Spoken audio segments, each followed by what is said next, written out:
As you might have recognized, I am not Chris Daggett. Unfortunately, Chris had an illness in his family, so I'm going to stand in for him today. Chris, of course, is our policy committee chair and a former DEP commissioner and EPA regional administrator. And he sends his greetings and of course, regrets for not being here. So let me just say a couple of words, and then we're going to quickly go to our panel conversation.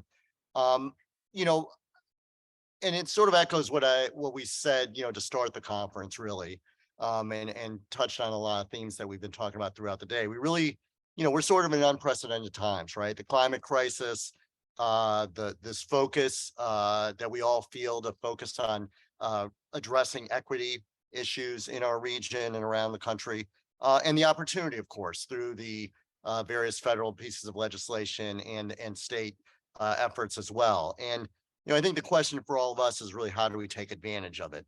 And I think we've touched on that in a lot of different ways throughout this week. And I hope you've all been able to take advantage of the conversations that have been going on during the week. I know it's given us at HEP a lot of fodder for follow-up.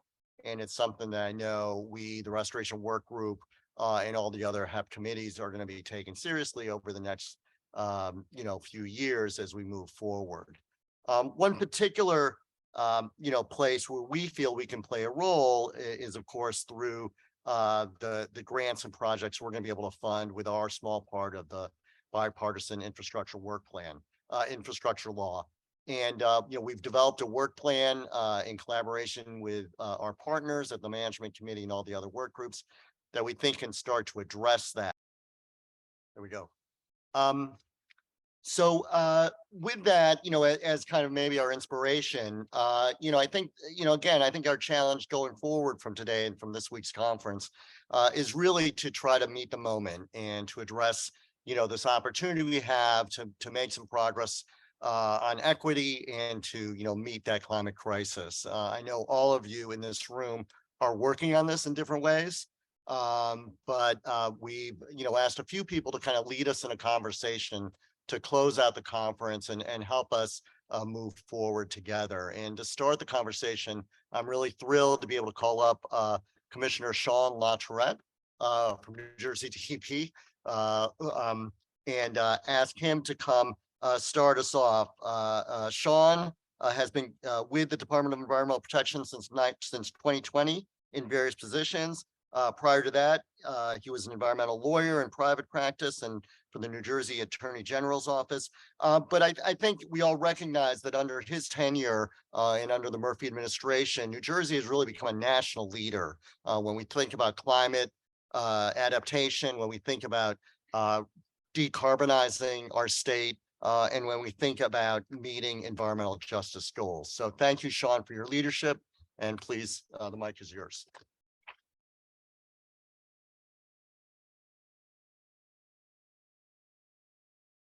Well, thank you for that kind introduction. If I close that, is that okay? Or I don't want to mess anything up. All right. Well, good afternoon, everyone. Oh, come on. You do better than that. Good afternoon, everyone. Oh, all right. Trying out my, well, I wish I could have been a school teacher routine, but I'll tell you, it'll never work. I got twin 11, about to be 12-year-old girls, and they just are running right over me. But I'm really happy to be here with all of you today. And I'm sorry we missed Chris, and hope he and his family get well. I'll make sure to reach out to him. I think what's really, really special about gatherings like this and the work that HEP does together is the fact that we do it together. Right? When we bring together the resources of our varied institutions in order to better serve the environment that we all share, we're serving one another.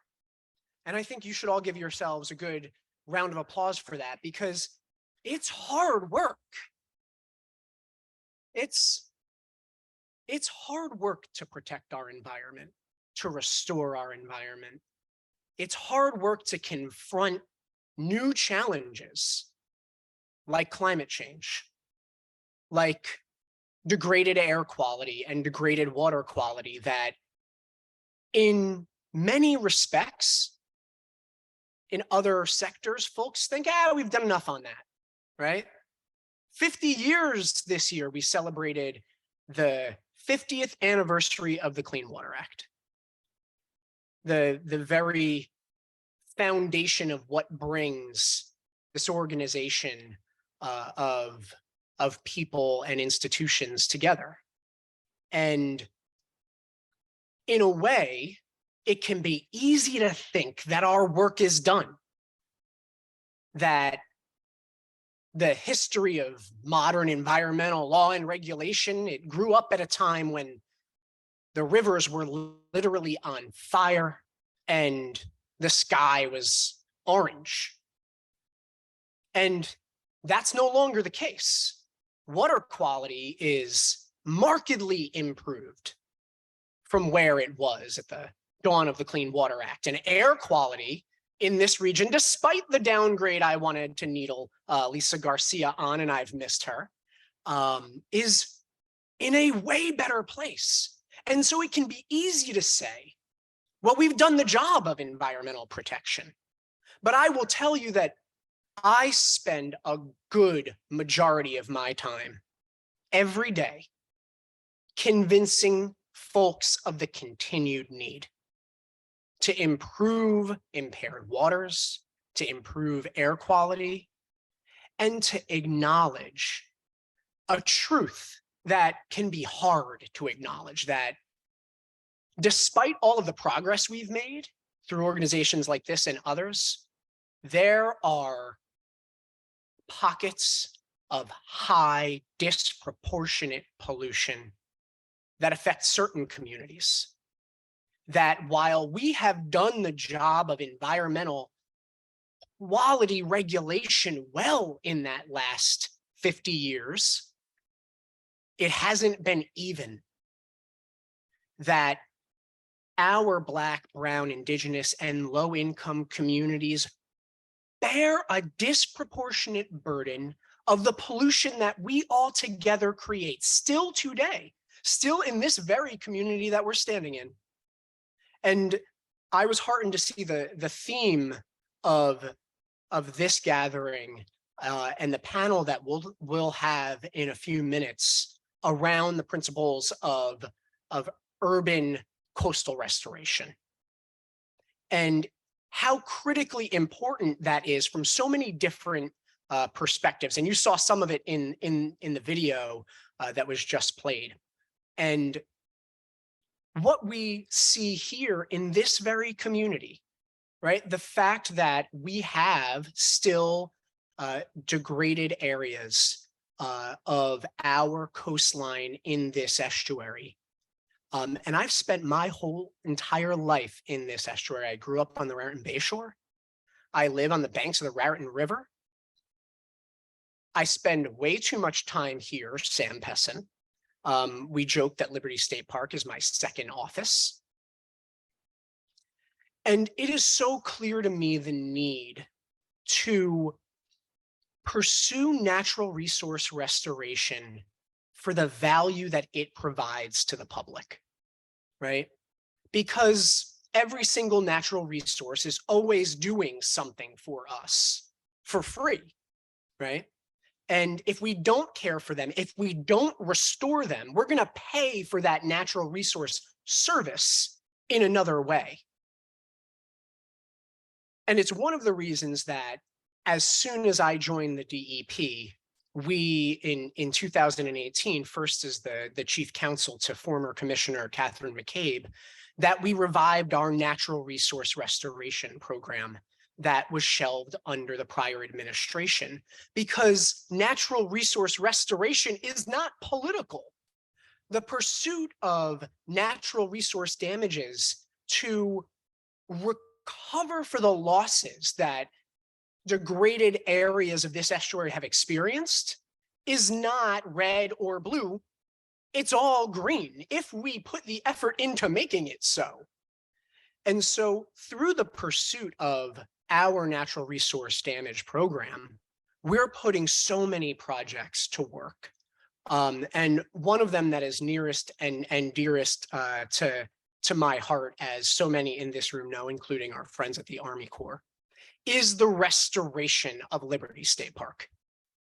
Because it is long past time that we brought the tidal estuary that was the long ago before industrialization a real benefit to this part of the harbor. It is long past time we brought that back.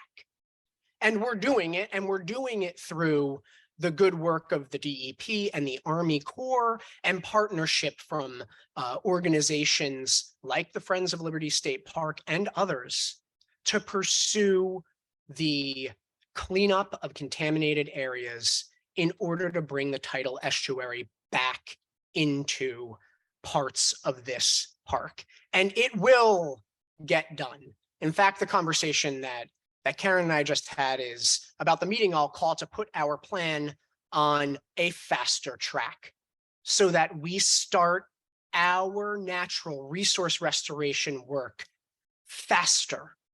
And we've got resources to put behind it. And we're not just doing that kind of work here because we want to see Liberty State Park really resound as the gem that it should be, but because we know that when we leverage our investments in environmental infrastructure, right? The living shorelines, the rain gardens, the way that we can better engineer with nature in order to have the environment help us in both our enjoyment, but also our goals of water quality and providing the type of community and urban forestry opportunities that communities like this one so deserve, right? We're not just doing that here, but we're going to make an example of it here.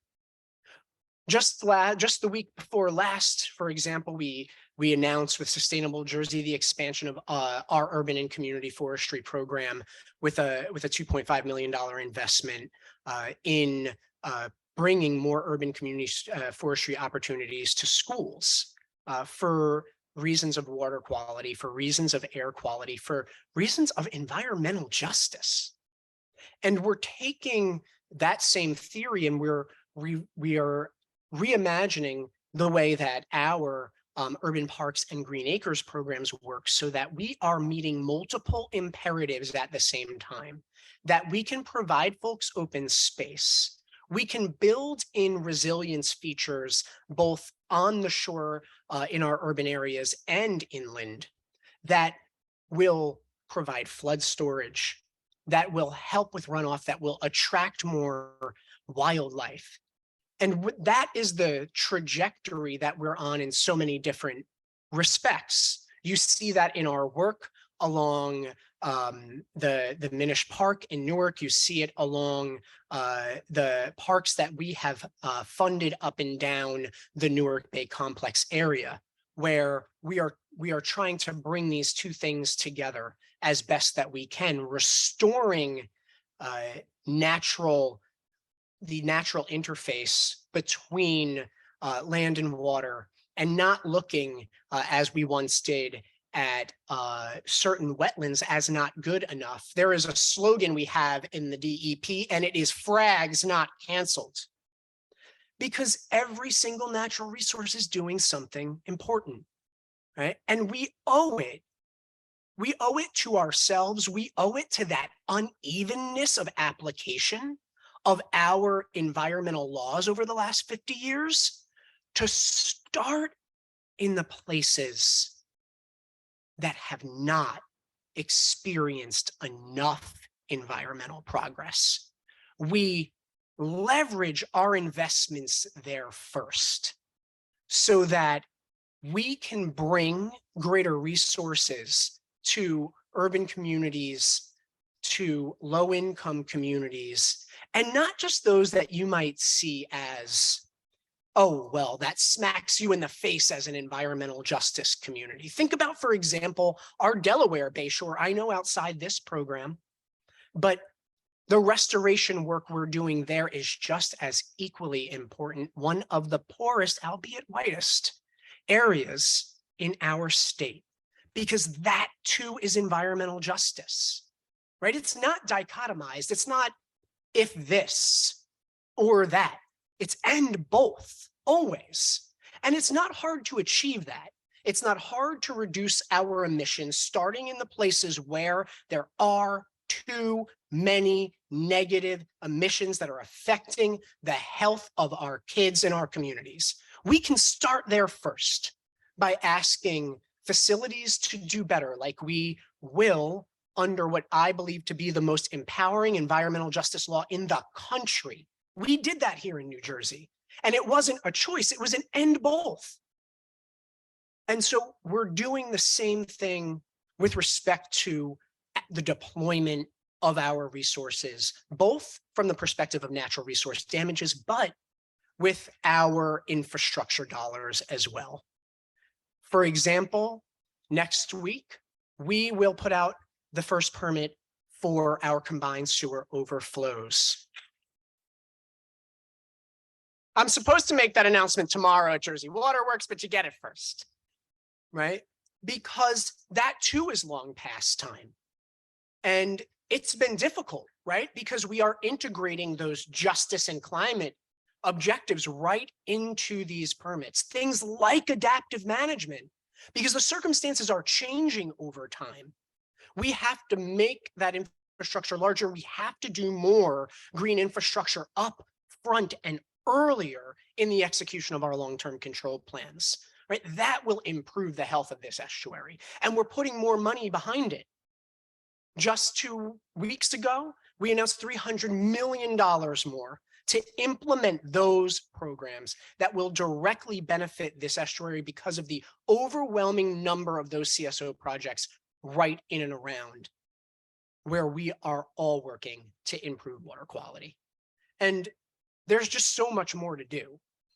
And there's not enough time, there's not enough resources, but there is a whole heck of a lot of heart. And so I thank you all for bringing that to your work. And let's just keep going. I look forward to the conversation we'll have. Thank you.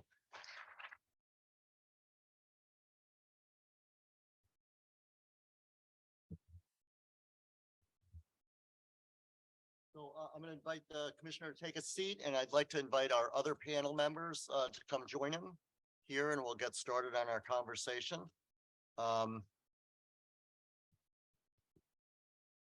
Let me just say while we're waiting for everybody, congratulations on the permits, on the long-term control plan permits. I know that's it's been a long time coming, but I think it's a monumental achievement on the part of the department and all the hardworking staff there to get that done, along with the local government and utility partners. So while folks are sitting down, I'll introduce our panel. Johnny Quispe is oh. Wow. All right, they're standing. Now I'm nervous. All right, so let me introduce the folks here who have joined us up front. Johnny Quispe is a PhD, is the city programs manager at the Nature Conservancy in New Jersey. And like all the other panelists, he wears a lot of other hats, and I'm going to point out one of them. He's on the board of the Lower Raritan Watershed Partnership, one of the great partners we have here at HEP. Nicole Miller is principal of M&M Consulting and is always very busy. I know this for a fact. She'll be down in Trenton tomorrow at the Jersey Waterworks conference, as she's co-chair of the steering committee there and does a great job.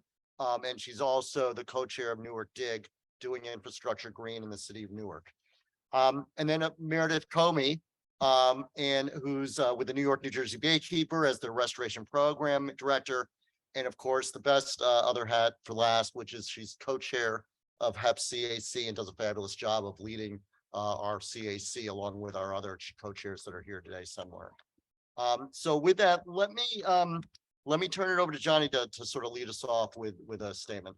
Sure. Good afternoon, everybody. as Rob said, I'm the city's program manager at the Nature Conservancy, and many of you may not associate the Nature Conservancy with working in urban spaces. Traditionally, the Nature Conservancy has worked on acquisition, preservation, preserving nature and species, reducing any sort of possible development to our natural spaces.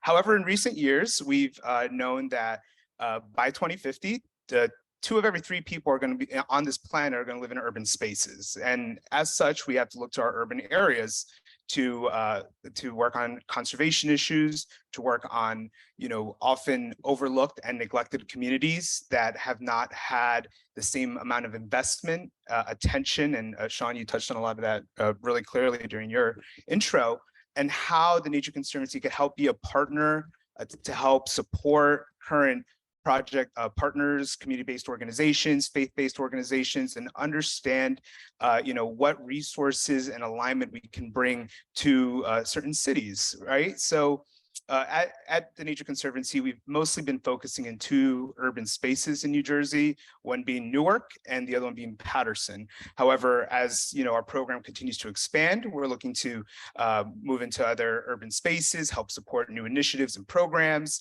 And a lot of our work has been utilizing nature-based defenses, nature-based solutions as ways to both reduce impacts from climate change.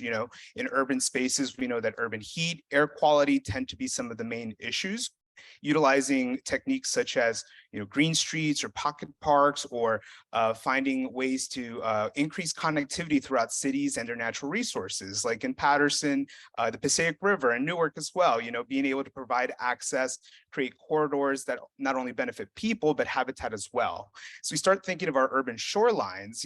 We can start looking at Liberty State Park here as a concept for that, of what it means to merge both marsh restoration, maritime forests, some change in habitats, but also providing opportunities for passive recreation. Down our coastal program along the shoreline has had some successes with thin layering process, placement, bringing that to our Avalon beaches. We've worked on living shorelines as well. So again, diversifying our approach to solve these rather complex issues is important. In reference to the upcoming federal funding that's, we're all talking about, we're all waiting for it. We're all wondering what we're going to do. I think one of the main things that we should look forward to and push for is, adding a small caveat saying, all right, funding that's coming down, let's put 25% towards nature-based solutions. Let's start integrating this, making this a priority, and then focusing on the communities that need it the most. Overburdened communities that have been left behind. Let's start that investment. And so for us as the Nature Conservancy, one of the oldest and largest conservation organizations, coming into these spaces is new. Just this year, I've had a lot of interactions with Nicole and, other partners across the state, even echoing some of what Meredith said during, not to put you out, Carl, but technical assistance, being able to have support for smaller organizations that don't have the capacity to fill out these long, difficult applications is hard. It's a burden. It's a barrier. And so for us, the Nature Conservancy, we're looking to help support those types of projects, partner with, New York, New Jersey Baykeeper or some other organizations that are here to help provide capacity, to help provide thought partnership, and to help support, the prioritization of nature-based solutions in urban spaces. And, I'm happy to go into further explanation or project details in further sessions. Right. Well, thanks for leading us off. Let me turn it to Nicole. Hello, everyone. Thank you for inviting me to come and speak, and thank you everyone for your attention. I know there's so many different things and areas where you could be putting your time and attention and your resources, and so I'm happy that you're supporting the Harbor Estuary Program. My name is Nicole Miller. I am co-chair of Newark DIG. My co-chair, Greg Rameau of the New York, New Jersey Baykeeper. I don't think he's here today, but we do have a Baykeeper representative, and we have the former Baykeeper here. I did want to also send a shout out to Debbie Mans and to Rosanna Noble, Pedra Noble, sorry, who are former DIG members and charter, awesomeness that we would not have DIG without either of those two ladies. But Newark DIG was started in 2013 as a municipal action team, for lack of a better word. And since then, we have grown beyond that. Our focus is on stormwater in Newark, specifically how the stormwater is now a burden and should be a resource. And our focus is on making sure that people understand the burden that is stormwater. Commissioner LaTourette mentioned the CSO permits, and I was that loud voice in the back cheering on the permits coming out, because this is the first step of many, of potentially decades worth of work. And we've been waiting for it for 2 years. So we're happy that the permits will be released soon. Will start to be released soon. And for those of you who don't know the CSO issue, it affects 21, 22 municipalities here in the city, in the state of New Jersey, but ultimately it affects all of us. Commissioner LaTourette mentioned the 50th anniversary of the Clean Water Act. We have not achieved those goals if everyone does not have fishable, swimmable waters. And if we are dumping human sewage into our rivers or our waterways, or backing up into basements and streets, that means that we have failed. And so all of us working together, we can achieve those goals, but it will take us working at the advocate level, at the state level, at the federal level, and at every level in between. And so Newark DIG is really focused on the intersection of all of those areas. We are led by residents of the city of Newark. I myself am a resident. I'm a mother, I'm a business owner, excuse me, a homeowner. And so I personally understand all of the issues from different perspectives. I'm also an advocate, but we also have DEP representation. We have EPA representation, regional partners such as Baykeeper, the Highlands Coalition, Rutgers, Dr. Chris Abrupta is our incredible technical assistants. And so these are how we can have all of our different stakeholders come together with a shared vision. How can we advocate for good stormwater policy? How can we put into place those nature-based solutions that Jose mentioned, to be able to put those processes into place and have them affect people in real time. So many times our stormwater work is done under the ground. Somebody comes, rips up the street. You don't know what they're doing, why they were doing it, and then they move on. Right? All you know is that your water runs brown for a little while and then nobody talks about it. And so part of Newark DIG's job has been to interface with the community, to really involve them in the process so that they know why this work is being done, how much it's going to cost them, and the inequitable ways in which it's currently set up to cost them, and to help them advocate for themselves to have more equitable funding structures. So in every way in which we can be involved in the community, we provide stipends for our ambassadors who are community members to do outreach to their own neighbors, to reach out to them. We also are starting now, with the help of the Harbor Estuary Program and grant from DEP, thank you very much. We'll be starting some construction combined with apprenticeship programs to be able to provide real world green infrastructure training for those. It's a long story, but in Newark, we had some training programs that happened over the course of the pandemic, but because of the pandemic, they did not have real world experience. And so we are happy to be able to provide that as an apprenticeship option.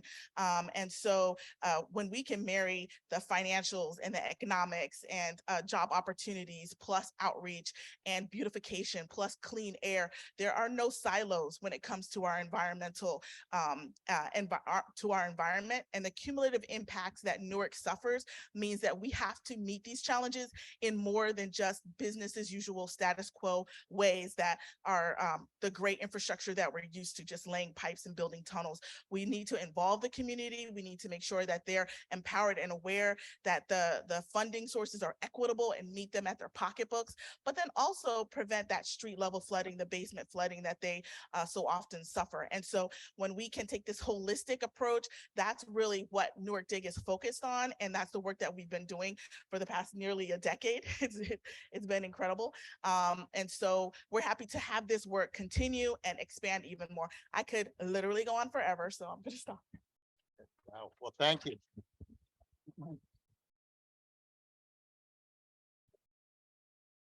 All right, and Meredith is going to, I think, use some images. Yes, just because it's easier for me to follow my own notes with the images. So yeah, that Um, one. You're up. Can I pop up here? Yeah.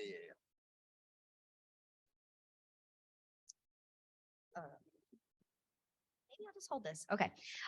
Thank you for having me here on this panel today.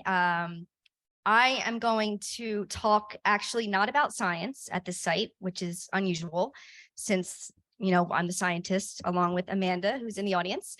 And I'm not going to focus on, you know, all the policies of shellfish today either. What I'm going to talk about, though, is how an NGO, this has been a recurring theme.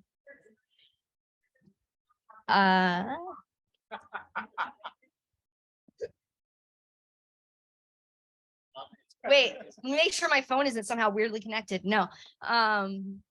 Okay. So, is there weird images? Okay. I was just on Lisa's face. I'm like, what's on the screen? One of the themes that has been spoken about these past few days has been, you know, how to take advantage of all of this upcoming funding. A lot of people in this room, you know, are smaller NGOs.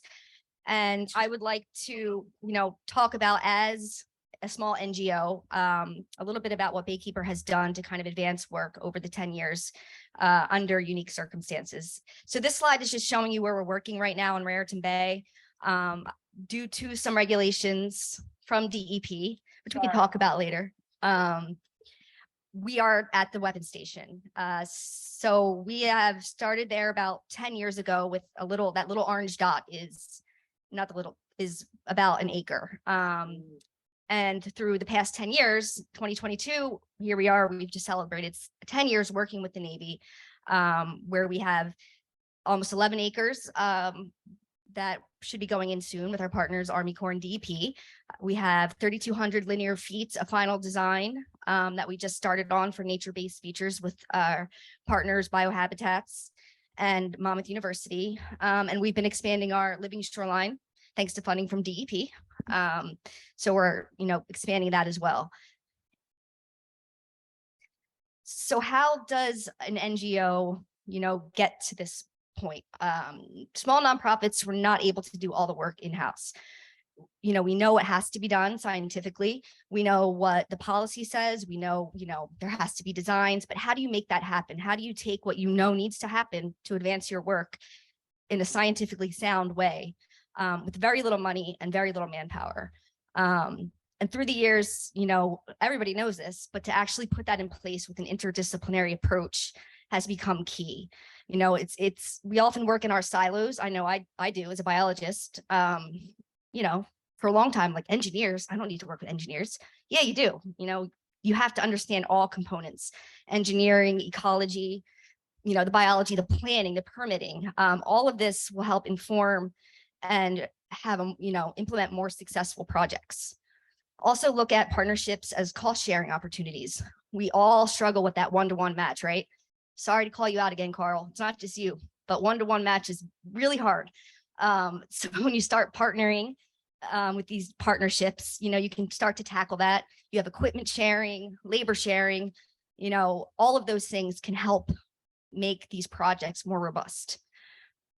When you start coordinating, you know, earlier as well with all entities that you need on board, you have permittable projects. So if the state and federal agencies are involved from the beginning, you're going to have less hassle, not no hassle, but less hassle getting these permits done. And all of that comes down to, you know, allowing smaller entities like Baykeeper, like many people in this room, to advance, you know, large, meaningful projects. So looking at Earl as an example of this, we've been doing this since 2000, well, I guess 1998 with oysters, and slowly have evolved into a coastal restoration project. Knowing where we needed to be and realizing what pieces needed to be in place was a big part of making that leap into the program evolving, projects getting larger, you know, figuring out who those players are. And it's time consuming. Like I said, it's 10 years of working with different people. Thankfully, most of them are nice and don't mind working with me. So it's been good. But when you start looking at the different levels, you know, the local levels, that's your nonprofits and your partners that are on the ground, the NGOs, the academia. For Earl, example, it's Monmouth County, it's Monmouth County Parks, Monmouth County Division of Planning, looking at all those local, you know, planning and resilience studies that are going on locally. Then you move up to the state level. So we have, you know, DEP, they have funded the work at Earl. They're partners on some of these larger projects, and they have their own coastal resiliency plans and work groups as well. And then moving up to the federal national level. And this is the most pertinent point, because this is where all that money is, you know, the bipartisan infrastructure law starting to come down the pipeline. And how do you harness that? You know, it's very overwhelming. So at Earl, you know, we've been working with Department of Defense on different projects with some of their funding. That will help, you know, working with Department of Defense will help with this bipartisan infrastructure money coming down. There's congressional funding, Congressman Pallone. So there's all of these pots of money that are out there, but it's sort of impossible and overwhelming to think about how to manage that and to funnel that into the projects. So when you start to form these partnerships through all the levels, you know, cooperative agreements and MOUs come out of it between local, state, federal levels. That provides your mechanism for handling, distributing these funds, which are often complicated. And they're often not distributed equitably. So, you know, hopefully this is one step towards that as well, making sure that it's getting very dark. Pots of money are distributed in an efficient and equitable manner.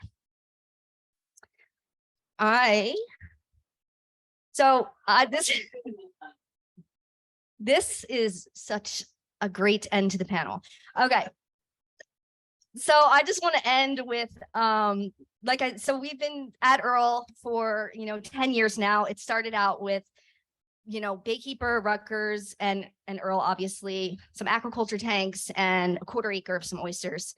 And now 10 years later, through, you know, identifying these partnerships and also the community. What does the community want? Now, Earl is interesting because it's a Navy base, but the community all around it, you know, outside of Earl.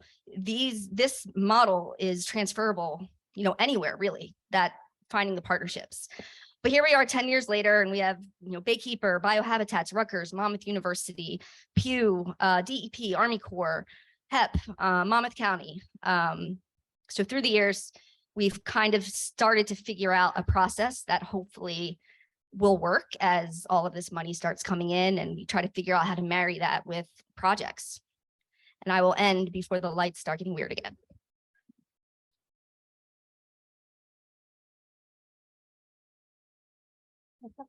Thanks, Meredith. Well,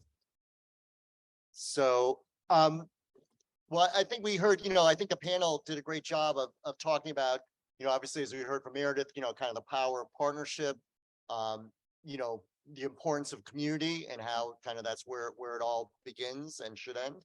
And, you know, obviously the importance of technical assistance and the role that nonprofits can play in working with communities. Let me turn it back over to the commissioner for a minute for the first question. And really, you know, as we start thinking about this pipeline of projects that I think each of the panelists has sort of presented, how do we strengthen that pipeline? How do we make sure that there are, you know, next time Carl puts out an RFP, there's a lot of proposals out there, and not just we're picking on Carl because we like to pick on Carl, but I think the same is true for the DEP grant programs or EPA grant programs or HEP's own grant programs. So I'm not sure I followed the question. So how do we make sure there is a pipeline of projects from the community in partnership, relying on good scientific, technical information that reaches the state, the feds, whoever? So I think one of the things that's most important, and we talk about this a lot in the work that we're doing on bipartisan infrastructure deployment. I'm the national chair for infrastructure among all the state environment commissioners in the country. And what we are working on with one another, learning from each other's models, but then also with the nonprofits in our respective jurisdictions, utilities and localities, it all really comes down to readiness, right? To dust something off the shelf that you have thought about as a worthwhile pursuit, whether that is a project that can be funded through New Jersey's water bank, for example, because it has green infrastructure components, whether that is a piece of shore protection related work that you might be doing, I don't know, on oyster reefs, whether because we'll have additional resources that flow through Department of Interior from that perspective. And even beyond the bipartisan infrastructure law, the same is true with respect to the different categories of projects that will flow from the Inflation Reduction Act. And if RAWA were to gain any steam again, the type of projects the type of funding that could flow through those. So one example with respect to the Inflation Reduction Act is urban and community forestry, right? Take $1.5 billion nationwide that will be deployed by the U.S. Forest Service, right? So getting that information out there among your organizations, working with your partners in local government, for example, or schools, in order to identify where these types of projects could be impactful. And to think about that well in advance of a grant application that may materialize in, say, the next 3 to 6 months from an urban and forestry, urban and community forestry perspective. On the water side and on our nature-based solutions that can flow, that can be funded out of the bipartisan infrastructure law dollars or American Recovery Plan dollars that are still unspent in New Jersey, identifying where you will have parallel projects to our CSO long-term control plan imperatives in our urban communities where we know that there are discrete pockets of localized flooding, right? And maybe you're going to see a piece of that CSO remedy 3 to 5 years down the line because of the extended nature of the long-term control plan.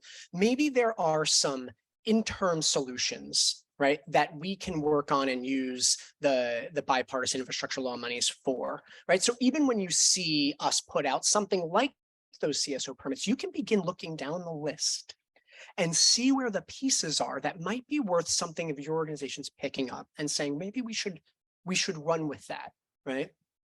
Some ideas. I'll turn it over to anybody else, sort of the same question. What do you need to build that pipeline and get projects from Newark or any other community in New Jersey? What do you think is needed most? Well, I have to echo the commissioner with readiness.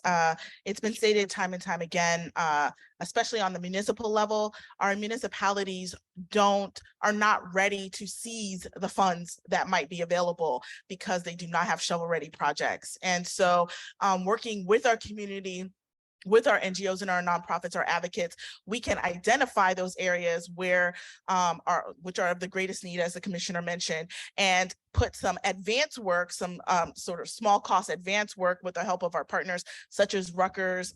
Dr. Abrapa, I want to keep him busy. I want to keep him running, okay?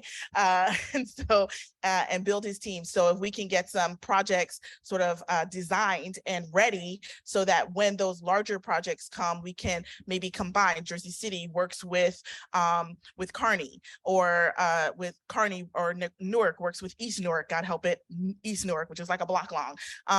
But also has stormwater problems, right? So we can work together to be able to tackle these problems. We can't think in silos. We can't think on our own. We have to work together and really see how we can bring all the resources to bear.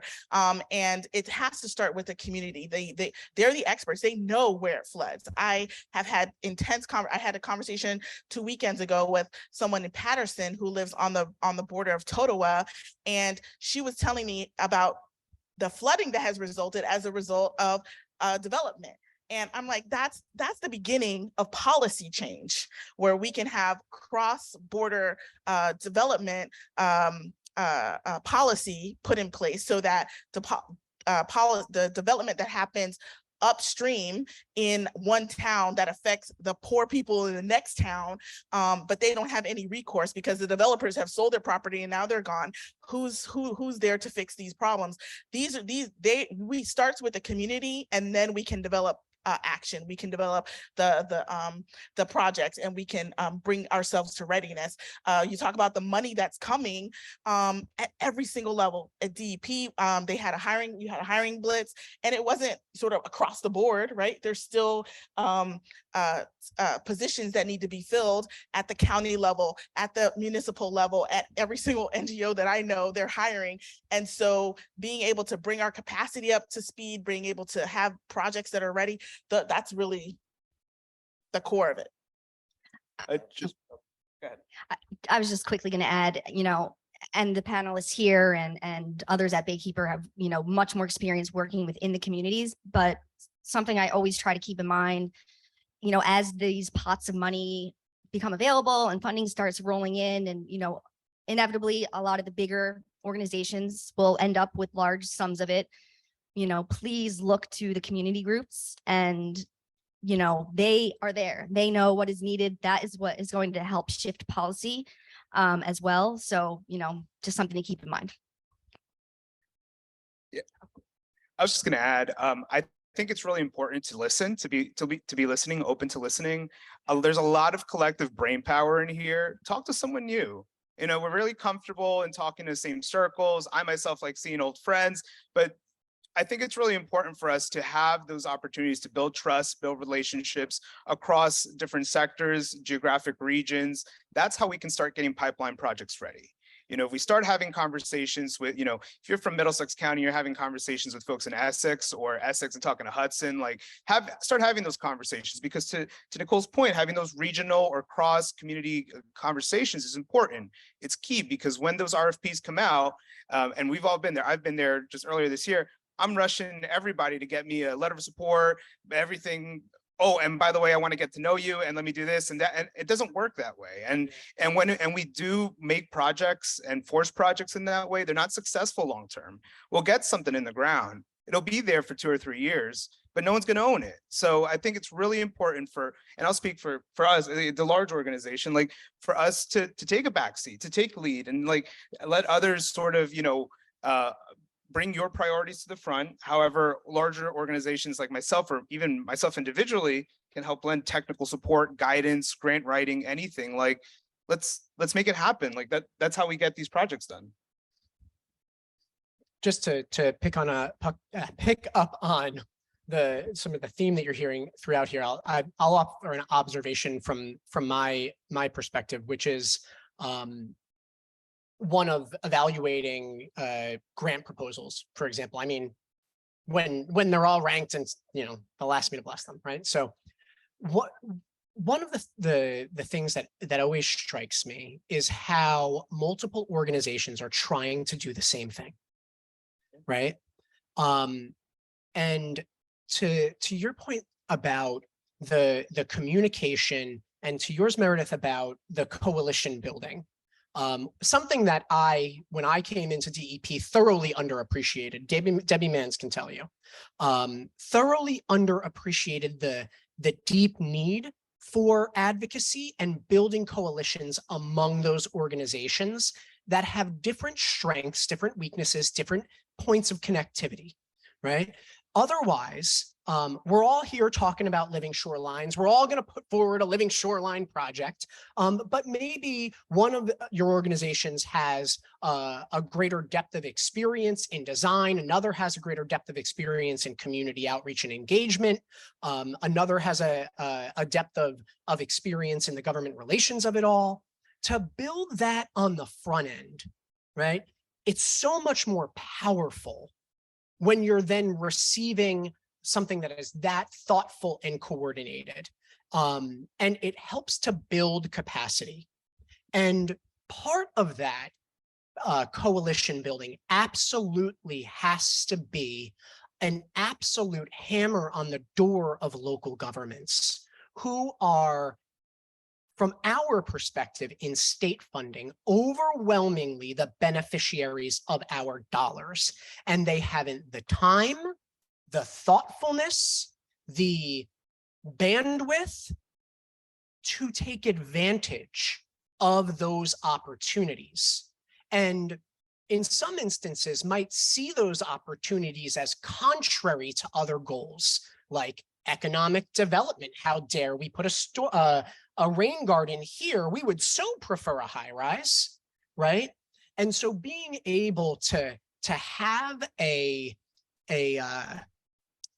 lever to pull in that respect as well is just incredibly important. And then being able to, if you're applying for DEP funding, have your organizations be the ones that are adding that local capacity to the local governments who just can't do it, right? Take stormwater utilities, for example, right? We put out a grant from DEP to pay for the feasibility and setup. And if you did it, we'd give you some green infrastructure for free. It was sort of like, you get a rain garden, you get a rain garden, gonna be like Oprah, right?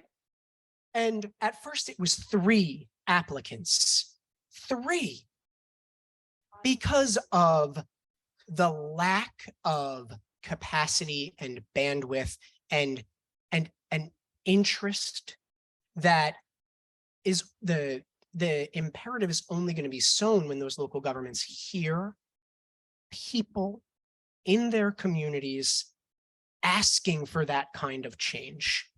That's the only way. I just wanted to add something to Commissioner's statement. Part of it too is, and I'll say it because I am a scientist, we have to put our egos aside. You know, often you are in your own science silo and you think you know what's best, and everybody's competing for these pots of money that are shrinking. You know, it happens, all of us do it. Once you kind of put that aside, you know, I'll go back to Earl as an example, putting that aside and realizing, you know what, we can't be the lead on all these grants, and that's okay. But our partner Monmouth University can be the lead and we can support them. You know, looking at it from that point of view is not only a huge stress relief, but it makes work more enjoyable, and more money has actually started flowing in by understanding, hey, they might do that better, or I just don't have the capacity. Let's figure out who these other partners are and work together. You know, we don't have to have our big egos in the room all the time. That's literally the story of DIG, of Newark DIG. When Commissioner LaTourette was sort of exploring all the parts, I was like, yeah, that's us too, right? So we have, you know, the folks on the community side who talk to the community, who do the outreach. We have Rutgers who can help us to apply to a DEP grant, which I wouldn't even look at one of those jokers by myself. But as a result of that, we have Baykeeper, who has some of that internal expertise and the ability to really get through to the financials. We have so many incredible partners, Kim Gaddy of SWIA, you know, we have so many awesome partners.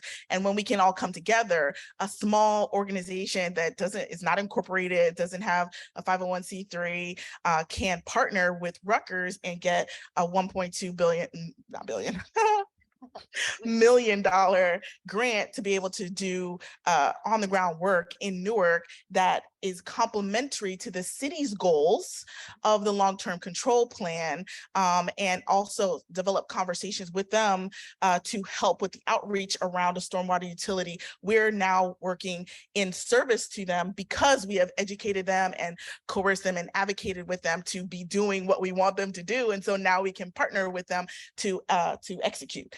It's a beautiful symmetry. That is definitely the right story to tell. We do have a couple more minutes and I want to put my own ego aside and maybe open it up to the audience and see if you guys have a question for the panelists. I think we have time for one or two. And if, oh, I think I see you in the back. Oh, no. I have a mic. You can.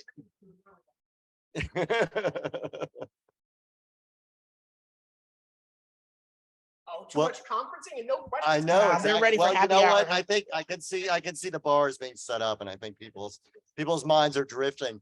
Well, let me ask you guys to close us out on with a quick couple words or thought on, you know, what is that we do next, right? I mean, I think you guys all spoke very eloquently about you know, the power of partnerships and community and listening to each other about needs and working together. You know, what is it that we potentially as HEP, you know, as collaboration can do to help do this work? 2 words, and they can be more money. That's okay, but More money, and this is something we talk about. This is more than 2 words. New Jersey to the table at HEP. I don't know what that looks like. I know it's starting to, you know, with offering stipends, but understanding the community can't get there maybe during a work day. All things that we've talked about, but I'll reiterate it. You know, it is a bi-state organization. So come on, New Jersey.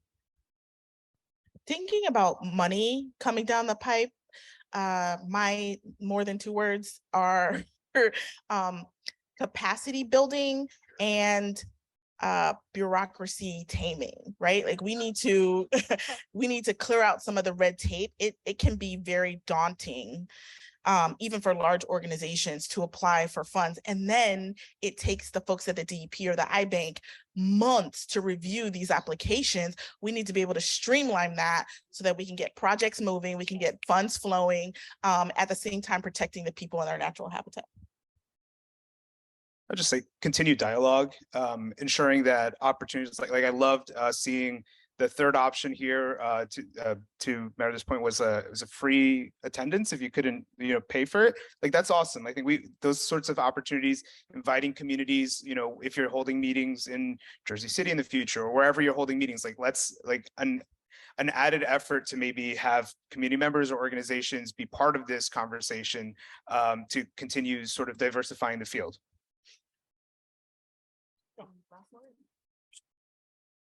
I don't only have 2 words ever. I would say, don't only be in rooms like this talking to people like yourselves, right? And we do a lot of that in this space. And I'm sure that's true of every sector, where we spend a lot of time talking to ourselves. And it doesn't always help to advance the imperative, right?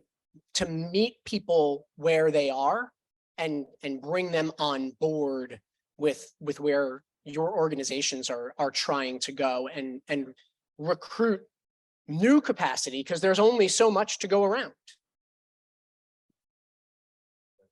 that is all wise words, and thank you so much.